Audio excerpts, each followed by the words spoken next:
Shambhala cinema ఓ కొత్త ఐడియాతో వచ్చింది. ఆకాశం నుంచి శంబాల అనే ఊర్లో ఉల్క పడినంక అక్కడ ఏం జరుగుతదన్నదే కథ. సైన్స్ కి మూఢనమ్మకాలకు లింక్ పెడుతూ డైరెక్టర్ యుగంధర్ కథను నడిపించిన తీరు బాగానే అనిపిస్తది. మొదట్నుంచే ఓ మిస్టరీ ఫీల్ క్రియేట్ చేసి ప్రేక్షకున్ని కథలోకి లాగుతడు. అయినా ఫస్టాఫ్ కొంచెం లాగినట్టు ఫీలింగ్ వస్తది. హీరో ఆది సాయికుమార్ నటన ఓకే రేంజ్లో ఉంది. ఎమోషనల్ సీన్లలోనూ, టెన్షన్ సీన్లలోనూ తన బెస్ట్ ఇచ్చినట్టు కనిపిస్తడు. ఊర్లో జరుగుతున్న మార్పులు, జనాల భయాలు చూసి రియాక్ట్ అయ్యే సీన్లు బాగున్నాయి. మిగతా క్యారెక్టర్లు కూడా ఓకే గానే ఉన్నా, కొన్నింటికి ఇంకాస్త బలం ఉంటే బాగుండేదనిపిస్తది. ఇంటర్వెల్ ట్విస్ట్ మాత్రం బాగా వర్క్ అయింది. అప్పటిదాకా స్లోగా నడిచిన కథ ఇంటర్వెల్ తర్వాత స్పీడ్ పట్టుకొంటది.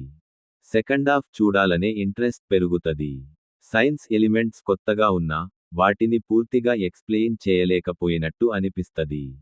కొన్ని సీన్లు క్లియర్గా ఉంటే కథ మరింత పంచ్ వచ్చేది. శ్రీచరణ్ మ్యూజిక్ సినిమాకు పెద్ద ప్లస్.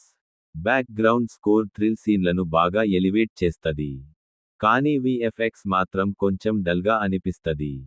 ఉల్క, దాని ఎఫెక్ట్స్ ఇంకా బాగా చూపించాల్సింది.